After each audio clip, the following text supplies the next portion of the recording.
Hai teman-teman, di sini saya akan menjelaskan tentang isi kandungan surat Al-Anbiya ayat 30 dan surat Al-A'raf ayat 54. Sebelum itu, mari kita membaca dan mengartikan bersama-sama. Dimulai dari surat Al-Anbiya ayat 30. Mari kita baca bersama-sama. A'udzu billahi minasy syaithanir rajim. Bismillahirrahmanirrahim. Awalam yaral ladzina kafaru annas samawati wal arda kanata ratqan fafataqnahuma وَجَعَلْنَا مِنَ الْمَاءِ كُلَّ شَيْءٍ حَيٍّ أَفَلَا يُؤْمِنُونَ Shadaqallahul Azim. Yang artinya, apakah orang-orang kafir tidak mengetahui bahwa langit dan bumi keduanya dahulu menyatu? Kemudian kami bisa memisahkan keduanya, dan kami menjadikan segala sesuatu yang hidup berasal dari air. Maka tidaklah mereka beriman. Selanjutnya mari kita membaca bersama-sama surat Al-A'raf ayat 54. Bismillahirrahmanirrahim. Inna rabbakumullahu alladzi khalaqas samawati wal arda fi sittati ayyamin thumma istawa 'alal 'arsy yughshil laylan nahara yatlubuhu hasisan wasyamsa wal qamara wan nujuma musakhkharatin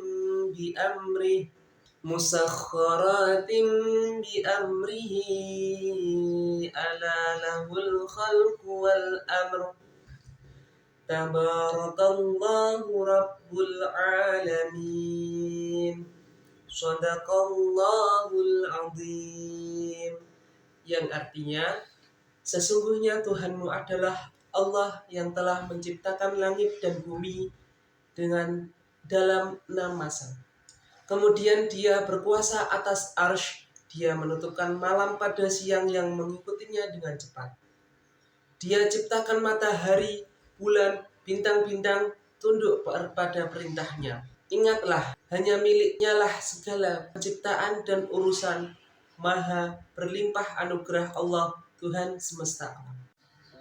Kedua ayat tersebut menjelaskan bahwa Allah lah Maha Pencipta dan Allah lah yang maha segalanya. Jadi asal-usul kejadian telah lama dipelajari oleh manusia.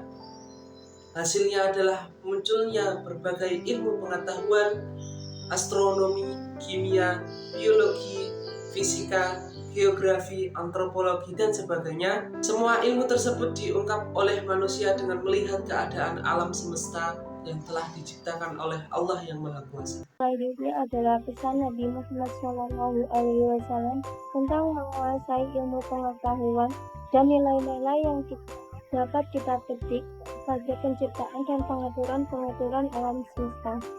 Allah menciptakan dan mengurus alam semesta dengan sangat amat teratur.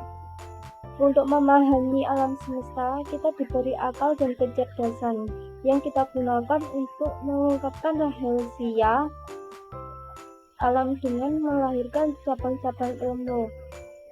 Banyak pesan-pesan dari Rasulullah yang berhubungan dengan menuntut ilmu. Yang pertama, ada dari Anas bin Malik radhiyallahu an, Nabi Muhammad SAW bersabda, menuntut ilmu itu kewajiban bagi setiap muslim. Hadis riwayat Ibnu Majah. Karena dengan menuntut ilmu kita dapat memperluas wawasan dan meningkatkan kemampuan diri kita. Yang kedua ada dari Abu Hurairah radhiyallahu an, Nabi Muhammad bersabda, barang siapa menempuh suatu jalan untuk menuntut ilmu, maka Allah akan memudahkan baginya jalan ke surga. Hadis riwayat Muslim. Seperti kitab itu seperti kita keluar untuk menuntut ilmu, tetapi di tengah jalan kita kecelakaan dan meninggal dunia, itu maka Allah akan mempermudah jalan untuk menuju ke surga. Yang ketiga ada dari Abu Hurairah radhiyallahu an. Jadilah kamu orang yang pandai, orang yang belajar, orang yang mendengarkan, dan orang yang senang. Dan janganlah kamu jadi orang yang kelima, maka kamu akan celaka. Hadis riwayat Al-Baihaqi. Maksudnya yang kelima itu seperti orang yang bodoh, tidak mau belajar, tidak mau mendengarkan ilmu. Seperti itu. Mempresentasikan tentang nilai-nilai yang dapat diambil dari penciptaan alam semesta. Pertama, yakni kecerdasan intelektual yang diberikan Allah untuk mengantarkan manusia dan mengembangkan ilmu pengetahuan. Dalam surat Ali Imran ayat 190, Inna fi khalqis samawati wal ardi wa ikhtilafil laili wan nahari laayatin liulil albab. Sesungguhnya dalam penciptaan langit dan bumi serta pergantian malam dan siang terdapat tanda-tanda kebesaran Allah bagi orang-orang yang berakal. Lalu dalam tafsir Al-Muyassar dikatakan jika Al-Quran yang diturunkan pada Nabi Muhammad adalah penyampaian dan pemberitahuan bagi manusia untuk memberikan nasihat dan peringatan pada mereka dan agar mereka meyakini bahwa Allah adalah satu-satunya yang berhak disembah serta orang-orang yang memiliki akal untuk mengambil pengetahuan dari dalam Al-Quran. Yang kedua adalah Al-Quran adalah sebuah mukjizat dalam dasar teori tentang alam semesta. Dalam hal ini Al-Quran memberikan penjelasan bahwa pengetahuan memang tidak terbantahkan dalam pembenaran ilmu sains. Tetapi ilmu sains kebenaran hari ini bisa jadi kesalahan di masa yang mendatang. Tapi Al-Quran kebenaran di masa lalu adalah kebenaran di masa sekarang dan masa yang akan datang. Sebagai contoh, surat An-Naml ayat 88 artinya engkau akan melihat gunung-gunung yang engkau kira tetap di tempatnya padahal ia berjalan seperti jalannya awan. Demikianlah penciptaan Allah menjadikan segala sesuatu yang sempurna. Sesungguhnya Dia Maha teliti terhadap apa yang kamu kerjakan. Ini hanyalah satu contoh dari satu ayat Al-Quran saja. Banyak ayat-ayat Al-Quran yang menggambarkan tentang penjelasan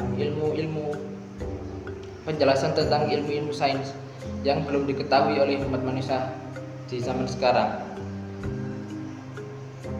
Sekian, wassalamualaikum warahmatullahi wabarakatuh.